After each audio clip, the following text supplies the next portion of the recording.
इतने बड़े बड़े नेता आए हैं, सबने आपको अच्छा खासा भाषण दिया होगा, आपने सुना होगा। तो भाषण आपने बहुत सुन लिए हैं, मेरे से कुछ सीधी सीधी बातें सुन लीजिए और कुछ सच्चाइयाँ जो हैं आज देश की, वो आप ठीक से समझ लीजिए। इनको समझने से आप ही का फ़ायदा होगा, क्योंकि ये देश आपके जागरूकता के बल पे बना। जो हमारा स्वतंत्रता संग्राम था वो कैसे बना, कैसे हुआ? हमारे जो नेता थे उन्होंने जनता को साथ कैसे लिया? क्योंकि जनता जागरूक बनी, जनता समझ पाई कि एक साम्राज्य है, कि हमारे साथ ठीक बर्ताव नहीं हो रहा है, हमें बदलाव लाना है। जागरूक होने से ही एक आंदोलन बना। और सिर्फ महात्मा गांधी जी, जवाहरलाल नेहरू जी जैसे बड़े बड़े नेता नहीं थे इस आंदोलन में, आपके पूर्वज थे इस आंदोलन में, किसान थे, उस समय के जो नौजवान थे, सब आंदोलन के हिस्से इसलिए बने क्योंकि उनको ये समझ में आई बात, ये जागरूकता उनमें आई कि हमारे साथ गलत हो रहा है। इसलिए जब मैं कहती हूँ कि आपसे मुझे सच्ची बात करनी है, मैं चाहती हूँ कि आप भी जागरूक बने और ध्यान से मेरी बातों को सुने।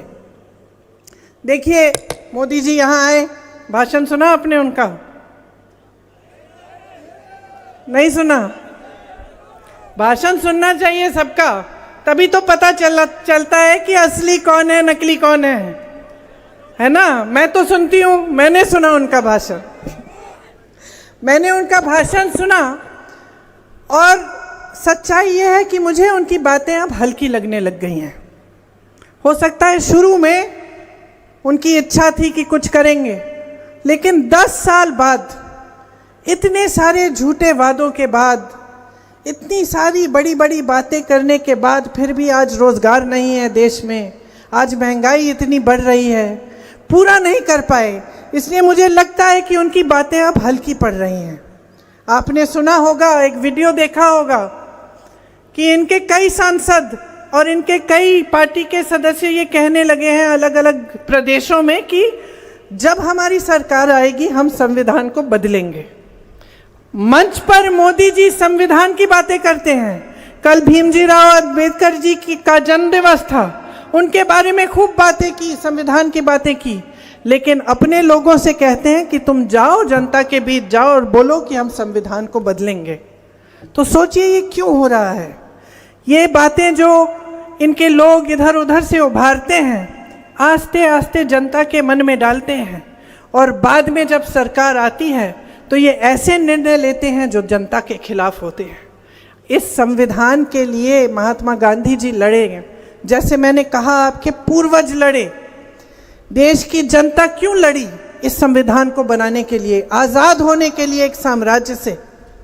क्योंकि इस संविधान में आप सबका अधिकार समान होता है। मतलब आप प्रधानमंत्री हो या आप किसान हो या आप गरीब हो या आपका कोई कारोबार हो, सबका अधिकार समान होता है एक लोकतंत्र में।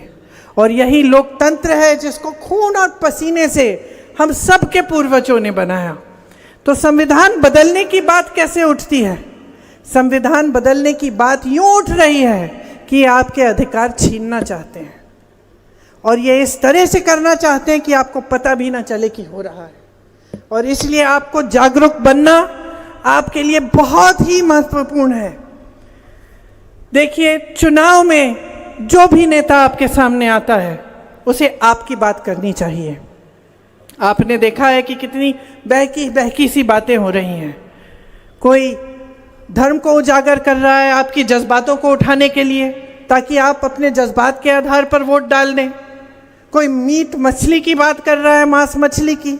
मोदी जी तो हर बार राजस्थान आकर यही बात करते हैं कि मेरी बहनें बैठी हैं, उनको बुरा लगे और वो उसी आधार पर वोट डाल दें।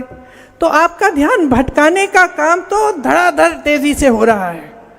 और अफसोस की बात यह है भाई और बहनों की, काफ़ी आपका ध्यान भटक भी जाता है। आपकी गलती नहीं है, क्योंकि मेरे मीडिया के जो भाई बहन हैं यहाँ, जो खड़े हैं यहाँ, मेरे दोस्त, वो भी यही दिखाते हैं जो चाहते हैं कि आप देखें। वो भी मोदी जी के कहने पे दिखा रहे हैं। आज जितनी भी बड़ी बड़ी मीडिया की कंपनियां हैं, सब बड़े बड़े उद्योगपतियों के हैं, और जो मोदी जी की नीतियां हैं वो आज इन बड़े बड़े उद्योगपतियों के लिए ही बन रही हैं। आप देखते हैं कि देश तरक्की कर रहा है, आपको आंकड़े दिखाए जाते हैं कि देश बहुत आगे बढ़ रहा है। ये तरक्की आप अपने जीवन में देख रहे हैं कि नहीं? इस सवाल का जवाब दीजिए मुझे। सुनाई नहीं दिया मुझे? नहीं देख रहे हैं? यहाँ जितने नौजवान बैठे हैं, आप बताइए, हाथ ऊपर करके बताइए कि कितनों को नौकरी मिली है सरकार से। मेरी बहनें, आप जब बाजार जाती हैं कुछ खरीदने के लिए, जब त्योहार होता है, जैसे अब नवरात्रि का त्योहार है, आपको कुछ खरीदना पड़ता है, आप चाहते हैं कि बच्चे अच्छे अच्छे कपड़े पहने, त्योहार का दिन है, घर में कुछ अच्छा सा पके, तो आपको मुश्किल होती है कि आसानी से सब खरीद सकती हैं? मुश्किल होती है ना? पहले से ज़्यादा मुश्किल है कि कम? ज़्यादा। बहुत महंगाई बढ़ गई है। अब आप समझिए इस बात को, अभी तक जब तक चुनाव आया तब तक आप गैस सिलेंडर को कितने का खरीद रहे थे? 1100-1200 रुपए। चुनाव आने लगा, नेता क्या कहने लगे भाजपा के? 400 रुपए का आप सिलेंडर ले लीजिए। तो जब 400 रुपए का सिलेंडर ये आपको चुनाव के पहले दे सकते हैं, तो पिछले 3 साल से क्यों खरीदवा रहे थे 1200 का? समझ रही हैं आप बात? कि ये अपने फायदे के लिए कर रहे हैं, ये चीजें आपके फायदे के लिए नहीं कर रहे हैं। आज महंगाई इतनी है, मेरी बहनें सब जगह रो रही हैं। जहां मैं जाती हूं कि हम कैसे करें, हम खुद कमा रही हैं, हम खुद काम कर रही हैं खेती में, लेकिन पूरा हो नहीं रहा है। मेरे भाई रो रहे हैं, किसानों का पूरा हो नहीं रहा है कि जितना भी काम करें वो खेती में, कमाई पूरी हो नहीं रही है खेती से। क्यों नहीं हो रही है? क्योंकि खेती करने के लिए जितने सामान आप इस्तेमाल कर रहे हो सब पे जीएसटी लगी हुई है, सब महंगा हो गया है। तो कमाई कैसे होगी? पहले रोजगार खेती से बनते थे, अब नहीं बन पाते, क्योंकि खेती में जब कमाई ही नहीं है तो रोजगार कैसे बनेंगे? है कि नहीं? आप सर हिला रहे हैं, ठीक बात कह रही हूं मैं? कमा नहीं पा रहे हो। जो पलायन करके जा रहा है शहर में, वो कमा नहीं पा रहा है। वो कहते हैं हमें कि भाई हम कमा रहे हैं, हमारी बीवियां काम कर रही हैं, बच्चे कमा रहे हैं, लेकिन पूरा ही नहीं हो रहा है, क्योंकि महंगाई इतनी बढ़ चुकी है। ये जीएसटी हर चीज पे लगी हुई है, और ये सब गरीबों के लिए है। बड़े बड़े उद्योगपति फूल रहे हैं, फल रहे हैं। अरे उनके तो लोन माफ किए जा रहे हैं, वो कर्ज लेते हैं, बैंक मांगता ही नहीं है वापस पैसे। मोदी जी ने उनको पूरी छूट दे रखी है, 16,000 करोड़ रुपए की छूट का कर्ज माफ किया है बड़े बड़े उद्योगपतियों का। और यहाँ किसान 10,000 रुपए के लिए आत्महत्या कर रहा है। अपनी बेटी की शादी करनी पड़ती है, कर्ज लेना पड़ता है, कर्ज लौटा नहीं पाते हैं, उनका कर्ज कोई माफ नहीं कर रहा है। जब आपदा आती है, ओले बरसते हैं, खेत खराब हो जाता है, मुआवजा नहीं मिलता, कर्ज लेना पड़ता है, कर्ज माफ नहीं होता।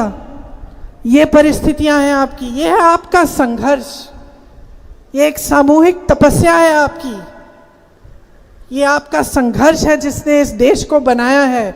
और आज उस संघर्ष को कोई पहचान नहीं रहा है, सरकार में कोई सुनवाई नहीं है। किसानों ने आंदोलन किया, इन्होंने काले कानून निकाले, किसानों ने आंदोलन किया, दिल्ली के बाहर जाके बैठे, महीनों के लिए किसान बैठे, सर्दी में बैठे, इनकी बिजली काटी, पानी काटा, लेकिन प्रधानमंत्री जी निकले नहीं अपने घर से बात करने के लिए। सुनवाई नहीं हुई। सुन तो लेते हैं, अगर नहीं करना था उनका काम, काले कानून वापस नहीं लेने थे, तो कम से कम सुनवाई कर लेते। इस देश में एक बहुत बड़ी बात है, बहुत पुरानी परंपरा है महापुरुषों की, नेताओं की, जो जो जनता की सेवा करता है उसकी एक बहुत पुरानी परंपरा है, सेवा की परंपरा है। और उस सेवा की परंपरा की सबसे बड़ी चीज यह है कि सुनवाई होती थी, चाहे कितना भी बड़ा नेता हो। मैं खुद अपने पिताजी के साथ बहुत घूमी, प्रधानमंत्री थे उस समय, और जैसे ये आपका क्षेत्र है मुरारी लाल जी, उसी तरह से उनका क्षेत्र अमेठी था, वहाँ मैं उनके साथ बहुत घूमी, छोटी सी थी, पीछे पीछे जाती थी, एक दिन किसी महिला के घर में चले गए हम, खूब डांटा उन्होंने, और मैंने तो कभी ऐसा देखा नहीं था कि मेरे पिताजी को कोई ऐसा डांट रहा है। तो मैंने कहा क्या हो गया? कहती है कि मेरी सड़क नहीं बनाई। 6 महीने हो गए, मैंने 6 महीने पहले आप आए थे, मैंने मांगी थी ये सड़क नहीं बनाई तुमने, वापस कैसे आ गए? प्यार दूंगी, मैं प्रेम करूंगी आपसे, सब कुछ जो भी है, मतलब आपके प्रति मेरी श्रद्धा है, लेकिन अगर आप ऐसा करोगे तो वोट नहीं दूंगी। तो पिताजी ने उनको समझाया, अच्छी तरह से बिठा के समझाया और बोला कि ठीक है, मैंने इसकी कार्रवाई शुरू की है, इसमें समय लगता है, समय के बाद, कुछ महीनों के बाद ये हो जाएगा। तब वो सुनी, फिर हंस के चाय पिलाई सबको उन्होंने। लेकिन मेरा कहने का मतलब क्या है कि देश का प्रधानमंत्री था, मेरे पिताजी देश के प्रधानमंत्री थे, किसी की झुग्गी झोपड़ी में गए और उस महिला का अधिकार था कि वो डांटे उन्हें, और पिताजी को बुरा नहीं लगा। उन्होंने ये नहीं कहा कि भाई मैं प्रधानमंत्री हूं, कैसे कह दिया, या इनके खिलाफ कार्रवाई करो, ऐसे नहीं कहा। बात सुनी, सुनवाई हुई, उस महिला की बात सुनी, श्रद्धा से सुनी, और बाहर आए तो मैंने पूछा, बुरा नहीं लगा ऐसे डांटा उन्होंने आपको? कहा बुरा क्या, ये तो उनका कर्तव्य है, मेरा कर्तव्य है कि मैं इनकी डांट सुनूं। लेकिन आज ये माहौल नहीं है देश में बहनों और भाइयों, आज एक बड़ा अजब सा माहौल बन गया है। आज आप खड़े होके आप अपने लिए अपना अधिकार मांगेंगे तो पूरी कार्रवाई हो जाएगी, पुलिस पकड़ लेगी आपको, डांट पड़ेगी आपको, पीटा जाएगा। आज ये माहौल बन गया है देश में, और ये माहौल बनाया किसने है? ये माहौल मोदी जी की सरकार ने बनाया है। ये मोदी जी की जो सत्ता है ना, जिसको ये पूजते हैं, ये इतनी बढ़ गई है ये सत्ता कि ये आपका संघर्ष देख ही नहीं पा रहे हैं, इनको कोई बताने वाला ही नहीं है। ये भी होता है सत्ता में, ये भी देखा है हमने। परिवार में 2-2, 3-3 प्रधानमंत्री थे तो सत्ता देखने को मिली कि लोग कैसे झूठ बोल देते हैं कि आप जीत रहे हैं, असली सच्चाई है कि आप हार रहे हैं। लोग बोलते हैं क्योंकि डरते हैं सत्ता से। तो आप सोचिए, मोदी जी की इतनी सत्ता हो गई है कि आजकल उनको कोई सच्चाई बताने वाला रहा नहीं, सब डर रहे हैं उनसे। और अजीब सा सिलसिला हो रहा है कि जो डर नहीं रहा है बेचारा मुंह खोलता है तो उसको डांट देते हैं या हटा देते हैं, परे कर देते हैं। तो सच्चाई समझ नहीं पा रहे हैं, और जो संघर्ष है आपका, जो रात दिन का आपका संघर्ष है, उससे कट चुके हैं, वो अब समझ नहीं पा रहे हैं। और यही मुझे उनकी बातों में, उनके भाषणों में दिखता है। इधर उधर की बातें कर रहे हैं लेकिन ठोस आपकी बात नहीं कर रहे हैं। किसानों के लिए क्या किया है 10 सालों में, क्या किया है आपकी आमदनी को बढ़ाने के लिए? आपको कहा था आपकी आमदनी दुगनी करेंगे, क्या हुआ? हुई दुगनी आपकी आमदनी। आपको कहा था कि आपको 15 लाख रुपए आपके खाते में जाएंगे, 15 लाख नहीं दिए, 5 किलो का राशन का बोरा दे दिया, खुद चंदा बटोर रहे हैं पूरे देश भर से, जिसको इन्होंने ठेका दिया है उससे चंदा ले रहे हैं। आप देखें जो गुजरात में पुल गिरा, और अब ये जो चंदा की सूची आई है कि भाजपा ने कितनी चंदा किस किस से ली, उसमें इनका नाम है, जिन्होंने वो पुल बनाया जो गिर गया, इसमें उनका नाम है, जिनसे वैक्सीन खरीदी गई, जो आप सबको, हम सबको 2-2 वैक्सीन लगवाई कि मोदी जी का चेहरा था उस वैक्सीन पे, उनसे भी चंदा ली है। तो इन्होंने तो चंदा सबसे ली, और आपके लिए 5 किलो का राशन, बस इसमें काम चलाओ। क्या यही है आपका अधिकार एक लोकतंत्र में? क्या यही है आपका अधिकार इस देश में? नहीं। इसलिए मैं कह रही हूं, जागरूक हो जाओ। आपके रोजगार बनाने के लिए क्या किया? जितने बड़े बड़े कारखाने थे सरकारी, अपने बड़े उद्योगपति मित्रों को दे दिए। जितने बंदरगाह थे, जितने हवाई अड्डे थे, जितने बड़े बड़े कारोबार थे सरकार के, सारे तमाम इनको पकड़ा दिए। क्यों? कौन है ये लोग कि देश की पूरी संपत्ति इनको दे रहे हैं? ये आपकी संपत्ति है, मोदी जी की संपत्ति नहीं है। ये मेहनत से आपके पूर्वजों ने बनाई है, ये आपकी संपत्ति है, और ये सब उनको सौंप दी। कर्ज माफ होते हैं उनके। किसान मेहनत करता है, खून पसीना बहाता है, उसका कर्ज माफ नहीं होता, उसको कुछ नहीं मिलता। आपके बेटे मेरे साथ अभी हेलीकॉप्टर में सीआरपीएफ के एक अफसर थे, वो मुझे बता रहे थे कि उनके इलाके में 17 साल की उम्र से बच्चे दौड़ लगाना शुरू करते थे, मेहनत करना शुरू करते थे कि हम सेना में भर्ती होंगे, सेना में भर्ती होंगे, भर्ती होने के बाद सेना में नौकरी करने के बाद भी जब घर आएंगे हम अपने माता पिता की देखभाल कर पाएंगे। उनके दिल में देशभक्ति की भावना है, दिल में ये भावना थी कि हम अपने देश के लिए अपनी जान देने के लिए तैयार हैं। मैंने खुद अपनी आंखों से भी देखा उत्तर प्रदेश में, धीरज शायद तुम थे उस समय मेरे साथ, कि रात के 3-4 बजे जब अंधेरा छाया हुआ है, सूरज उगा नहीं है, नौजवान बच्चे जिनकी अभी उम्र भी नहीं है भर्ती होने के लिए दौड़ लगा रहे हैं। मैंने पूछा क्या कर रहे हो? दौड़ लगा रहे हैं, दीदी सेना में भर्ती होना है। मोदी जी ने क्या किया? उन उम्मीदों को, उन आशाओं को क्या हुआ? मोदी जी ने तोड़ डाला, अग्निवीर जैसी स्कीम लाए। अब मुंबई में हम यात्रा कर रहे थे, एक लड़का आया, वही कुछ 21 साल का होगा, 20-21 साल का होगा, या हो सकता है उससे भी कम। रो रहा था, कह रहा था दीदी 2 बार मेरा नाम सूची में आ गया है, 2 बार, लेकिन मेरा हिम्मत नहीं हो रही है। 5 सालों के लिए मैं क्या करूंगा, जाके वापस आके क्या होगा? तो मैंने कहा माता पिता क्या कहते हैं? कहा पिताजी कह रहे हैं कि मत जाओ, कोई फायदा नहीं है। तो मैंने कहा मैंने सुना कि बहुत सारों के साथ ये हो रहा है।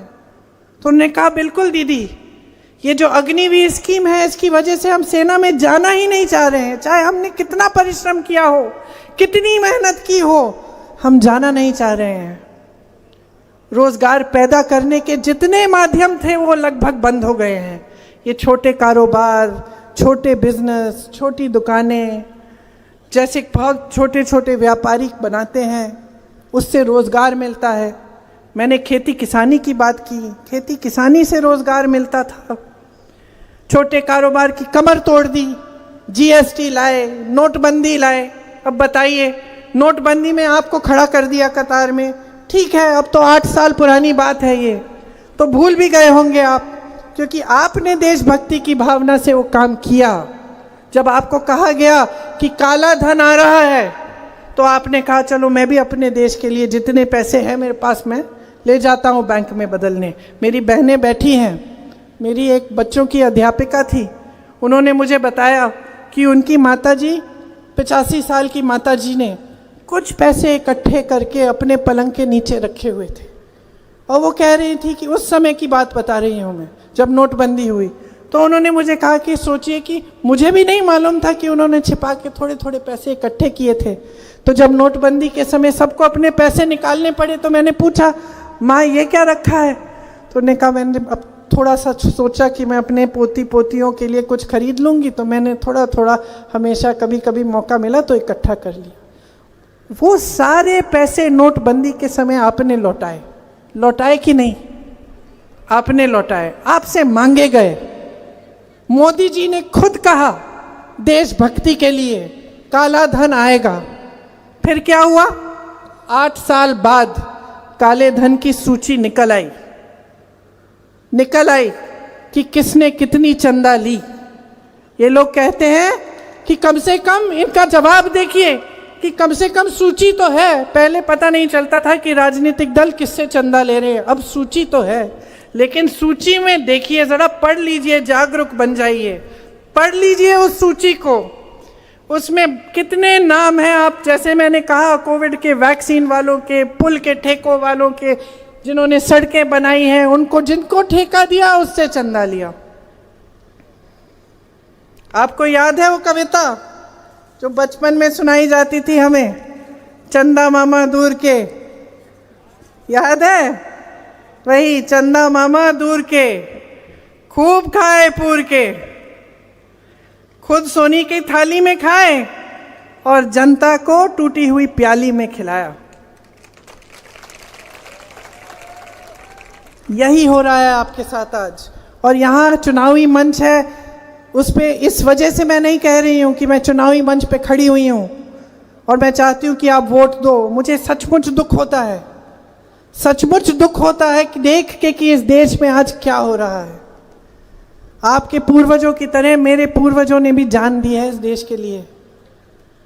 मैंने भी शहादत देखी है अपने पिता की, अपनी दादी जी की। आज जीवन उन्होंने आपके लिए काम किया, सेवा के भावना उनके दिल में थी। ये जो हमारी पुरानी परंपरा है, हमारी हिंदू धर्म की परंपरा है, हम किसको पूजते हैं बताइए?